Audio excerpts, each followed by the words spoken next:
한 남자가 길을 가다가 마침 미용실을 지나가는데 미용실 출입문에 내일은 커트가 공짜라는 안내문을 받습니다. 이게 웬 횡재냐며 다음날 아침 일찍 커트를 하러 갔죠. 주인이 머리도 아주 마음에 잘 들도록 잘 잘라줬습니다. 뿌듯한 마음으로 집에 가려고 하는데 주인이 붙잡으며 말했습니다. 손님, 돈을 내셔야죠.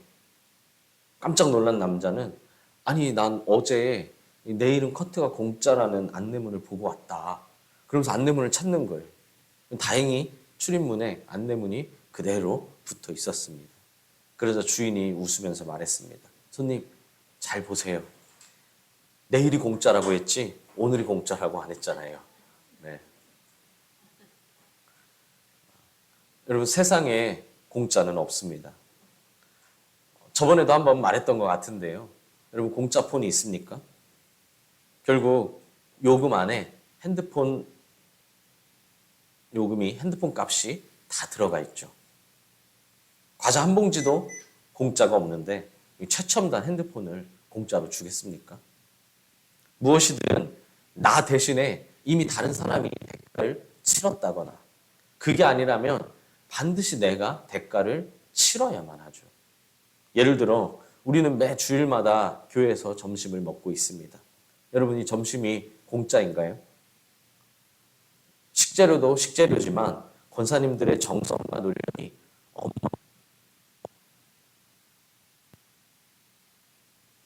최근 나라의 패권을 좌우할 정도의 기술인 반도체나 AI 기술도 한번 보십시오. 회사에서 어마어마한 투자를 하는데요. 그럼에도 일꾼을 만들어내는 게 여간 어려운 일이 아닙니다. 어마어마한 투자뿐만이 아니라 심지어 그럼에도 불구하고 오랜 시간도 필요하거든요. 국가 차원에서 막 전폭적인 지원을 해도 일꾼이 세워질까 말까 합니다. 그만큼 일꾼 한 사람을 만들어내는 것은요, 굉장히 어려운 일입니다.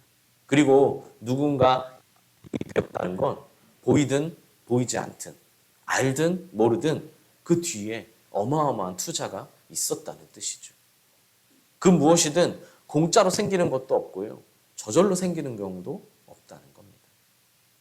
바울은 이걸 정확히 알고 있었습니다.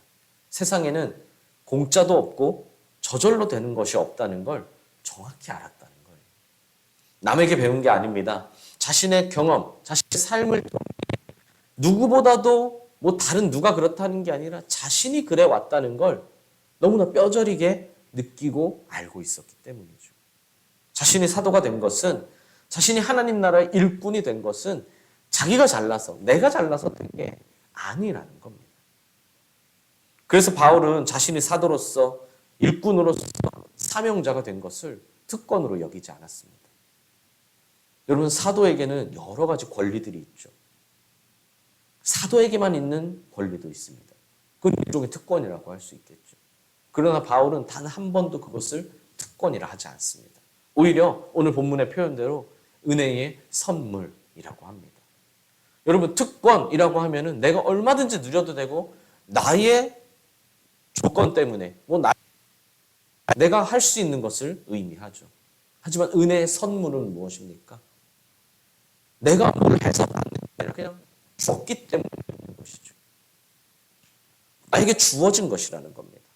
바울은요, 자신이 가지고 있는 모든 것, 자신이 누리고 있는 모든 것이 다 하나님의 은혜, 선물이라고 여겼다는 겁니다. 내 것이 아니라 하나님의 것이고 내 능력이 아니라 하나님의 능력임을 고백하며 살았습니다. 바울이 누구입니까? 바울은 이스라엘 혈통이었고요, 베냐민 지파 사람입니다.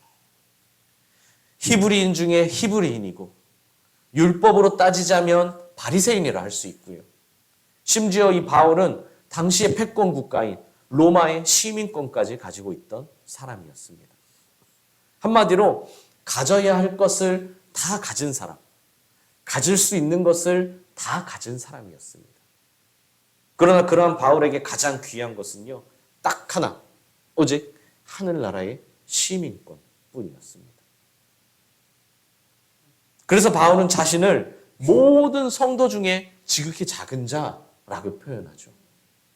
완전한 겸손의 표현입니다. 자신이 하늘나라의 시민이 된 것은 내가 잘났어가 아니라 오직 하나님의 은혜로 선물 받은 것이라는 겁니다. 내가 히브리인 중에 히브리인이라서, 내가 율법으로는 바리새인처럼 철저하게 잘 지키는 사람이라서, 심지어 로마의 당당한 시민권을 가진 시민권자로서 이러한 조건들을 시민이 된 것이 아니라 하나님이 은혜로, 하나님이 선물로 주셨다는 거예요. 그러니까 이 그 큰 은혜를 생각하면 할수록 자신이 얼마나 작은 존재였는가를 자연스럽게 깨닫게 되었습니다. 게다가 바울은 어떻습니까?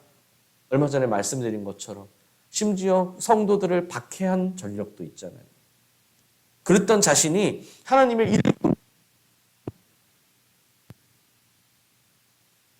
자신이 일꾼이 된 것은 전부 하나님의 은혜고 전부 하나님의 사랑이기 때문에 그저 전부 다 감사할 뿐이었다는 겁니다. 여기서 쓰인 일꾼이라는 단어는요, 성경에서 여러 가지 단어입니다.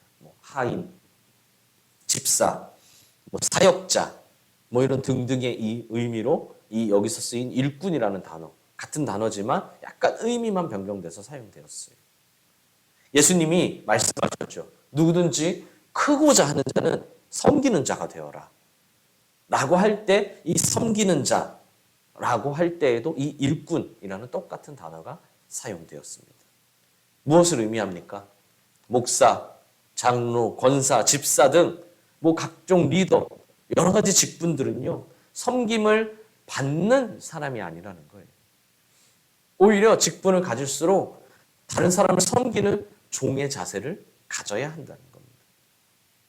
예수님이 이 땅에 섬김을 받으러 오셨습니까? 마가복음 10장 45절에서 예수님 뭐라고 하셨죠? 인자가 온 것은요, 섬김을 받으려 하는 것이 아니고요, 도리어 섬기려 하고 있습니까? 결국 자신의 생명까지도 내어주러 오셨다라고 말씀하시죠. 가장 높으신 분이 말입니다. 창조주이신 분이 말이죠. 그러므로 직분자는, 리더는, 일꾼은 겸손해야 할 뿐만 아니라 그 겸손함으로 섬기는 자가 되어야 합니다. 그럼 누가 겸손할 수 있을까요? 누가 섬기는 자가 될 수 있을까요? 바로 이 하나님의 큰 은혜를 아는 사람만이 그런 사람이 될 수 있죠. 날 향한 하나님의 은혜와 사랑이 얼마나 큰지, 이 은혜는 내가 갚을 수 없을 만큼 얼마나 크고 위대한지, 그 무엇으로도 채울 수 없고 그 무엇으로도 측량할 수 없다는 것을 아는 사람만이 참된 일꾼이 될 수 있다는 겁니다. 이 은혜를 뼈저리게 깨달은 바울은 자신을 뭐라고 표현합니까? 오늘 본문에 이미 설명드린 것도 있지만 디모데 전서를 보면요, 바울은요 자기 자신을 괴수라고 표현합니다. 이것은요 자기가 뭔가 부족해서, 자기 성품이나 품행이 괴물 같아서가 아니에요. 그렇다고 가식적인 표현을 하는 것도 아닙니다. 하나님의 무한한 은혜를 생각하면 생각할수록 자신은 은혜 받을 만한 자격이 없다는 것이 깨달아졌기 때문이에요. 난 이만한 은혜를 받을 만한 자격이 없는 사람인데, 이 무한한 사랑을 생각하면 생각할수록 자신에겐 너무나 과분하고 놀랍고 한량없는 사랑임을 깨달아졌기 때문이라는 겁니다. 그래서 이 은혜를 아는 자가 일꾼이 될 수 있고요, 이 일꾼이기에 그 은혜를 생각하며 날마다 감사하며 살 수밖에 없죠. 사랑하는 수원동일교회 성도 여러분, 우리 찬양 중에 그런 찬양이 있죠. 내가 나 된 것은 오직 하나님께로 났으니. 우리 이 찬양처럼요, 내가 나 된 것은요 절대로 그냥 된 것이 아니라는 거예요. 공짜로 됐거나 또 아니고요, 내가 무엇을 가졌어, 내가 어떤 조건이 있어서, 내가 어떤 조건을 충족해서 된 것도 아니라는 겁니다. 찬양에서 뭐라고 하죠? 하나님께로 났다라고 합니다. 내가 알든 모르든, 내가 받든 못 받든, 다른 사람에게 보이든 보이지 않든 나와 동행하시는 하나님의 전폭적인 투자가 있었기에 가능한 일이었다라는 겁니다. 그런데 흔히 어떻게 생각합니까? 내가 잘나서 혹은 내가 잘나지는 않았어도 내가 잘해서 여기까지 왔다고 생각합니다. 내가 태어날 때부터 잘나서 여기까지 왔다. 혹은요, 내가 태어날 때부터 잘나진 않았지만 내가 그런 어려운 상황들을 잘 극복하고 잘 선택하고 잘 지혜롭게 해서 여기까지 왔다. 라고 생각한다는 거예요. 그러다 보니 자꾸 엉뚱한 일들이 생깁니다. 무슨 일이 생기죠? 바울을 존경하는 것은 괜찮은데 엉뚱한 이유로 존경하는 사람들이 생긴다거나 그러다 보니 교회가 엉뚱한 방향으로 간다거나 이단들도 결국 그래서 생기는 거거든요. 무슨 말입니까? 어떤 사람들은요, 복음의 대적자였던 이 바울이 완전히 확 변해서 막 복음, 예수님 믿는 사람을 죽이러 다녔던 바울이 완전히 180도 달라졌잖아요. 그렇게 변해서 이제는 완전한 복음의 일꾼, 위대한 사도, 위대한 리더로 쓰임받은 것을 보며 이렇게 엄청난 결단과 변화를 보여준 바울을 위대하다고 생각합니다. 바울을 닮아가려고 합니다. 물론 바울은 위대한 사람인 것도 맞고요. 바울을 좋아하는 것도 바울을 닮아가려는 것도 괜찮습니다. 근데요, 정확히 알아야 한다는 거예요. 바울을 바울 되게 한 것은요, 바울이 원래 사울이잖아요. 사울이 바울이 된 것은요, 하나님의 전폭적인 투자와 기다림 때문이었다는 거예요. 스스로 그렇게 된 게 아니라는 겁니다. 그의 놀라운 결단으로, 그의 엄청난 결심으로, 그의 엄청난 행동으로 그렇게 된 게 아니라는 거예요. 바울은 뭐라고 고백합니까, 오늘? 그의 능력이 역사하시는 대로라고 하죠. 오늘 본문에서 그의 능력이 역사하시는 대로 되었다. 자신에게 일어난 변화는요, 자신이 가진 능력, 성격, 배경과 같은 것으로 된 것이 아니라는 거예요. 말 그대로 내가 이루어낸 변화가 아니라 나에게 일어난 변화라는 겁니다. 내가 이루어낸 것이 아니고요, 나에게 일어난 거예요. 뭐 때문에요? 하나님이 일하신 결과. 하나님이 일하신 결과 나에게 변화가 일어났다는 거예요. 생겼다는 겁니다. 하나님이 은혜를 베푸신 결과라는 거죠. 이걸 놓치시면 안 됩니다. 이걸 놓치니까 엉뚱한 사람을 좋아하고 엉뚱한 사람이 되고 그러다 보니까 이단도 돼버리는 거죠. 이걸 놓치니까 엉뚱한 생각을 하는 겁니다. 여러분 꼭 명심하십시오. 오직 하나님의 일하심으로만 가능하다라는 걸 명심하셔야 합니다. 이걸 굳이 인간적인 방식으로 표현하자면 우리의 뒤에는요, 하나님의 땀과 눈물과 통곡과 피가 있다는 거예요. 인간적인 표현으로 말하자면 내가 나 된 것은 그냥 된 게 아니라 사실은 내 뒤에 날 위해 간절하게 흘리신 하나님의 눈물이 있고요, 하나님의 땀이 있고요, 나를 위해 생명까지도 아끼지 않으신 하나님의 피가 있고요, 날 붙잡으시는, 날 인도하시는 하나님의 통곡이 있었다는 거예요. 그래서 내가 여기까지 올 수 있었다는 거죠. 그만큼 하나님이 날 사랑하시고 그만큼 하나님이 날 원하시고 그런 하신 하나님이 나와 늘 동행해 주신다는 겁니다. 그렇다면 하나님이 우리를 일꾼 삼아 주신다. 여러분 이게 얼마나 감격스러운 일이고 얼마나 은혜로운 일입니까? 하나님이 나를 일꾼 삼아 주셔서 내가 교회에 어떤 일꾼이 되었다. 내가 하나님의 일꾼이 되었다. 이게 얼마나 감격스럽고 얼마나 은혜로운 일이냐는 겁니다. 혹은 내가 이미 일꾼이 되었다면, 내가 이미 일꾼으로서 살아가고 있다면 그것이 얼마나 고귀한 직분입니까? 결코 그 무엇과도 바꿀 수 없는 가장 귀한 것입니다. 이 직분을 어찌 가볍게 여길 수 있을까요?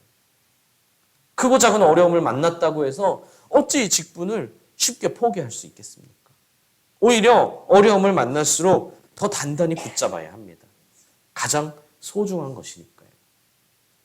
바울은 자신의 출생, 로마의 시민권, 자신이 평생을 들여 배웠던 그 학문적인 지식, 재산 이런 것이 아니라 오직 하늘의 시민권을 가장 중요한 것으로 여겼다고 했습니다. 가장 소중한 걸 여러분 가장 먼저 버리는 사람이 있을까요? 내가 배를 타고 가는데 배가 무거워서 침몰할 위기에 놓여 있습니다.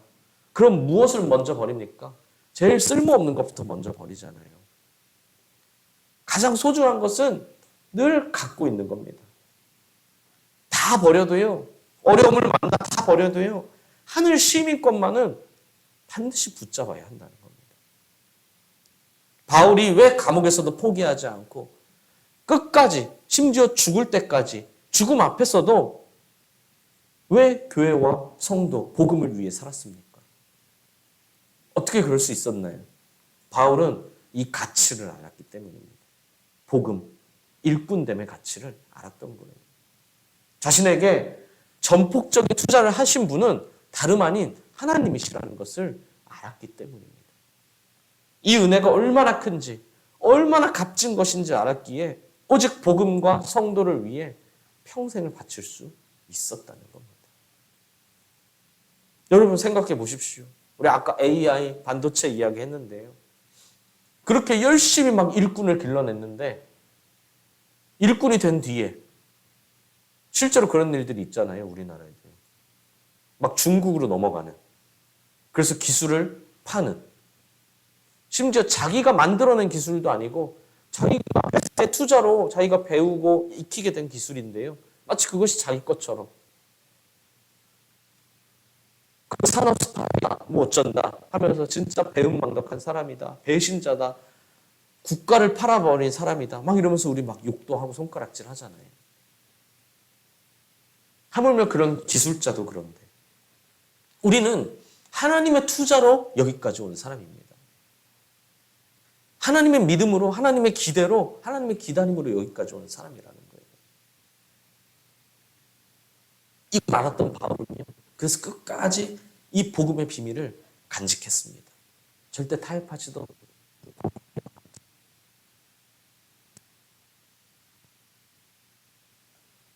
이게 일꾼된 자의 사명이거든요. 본문에서 뭐라고 합니까?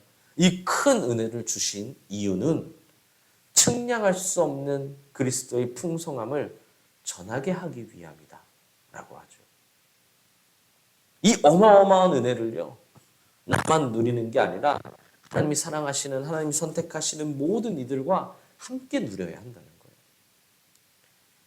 여러분 특정한 음식을 먹고 효과를 보면 전혀 묻지도 않았는데 그게 몸에 좋다면서 막 열심히 설명해 주죠. 뭘 먹어봐. 양파를 먹어봐. 양파를 어디에 담궜다가 이렇게 먹어봐. 저도 이렇게 목사님들을 만나면요.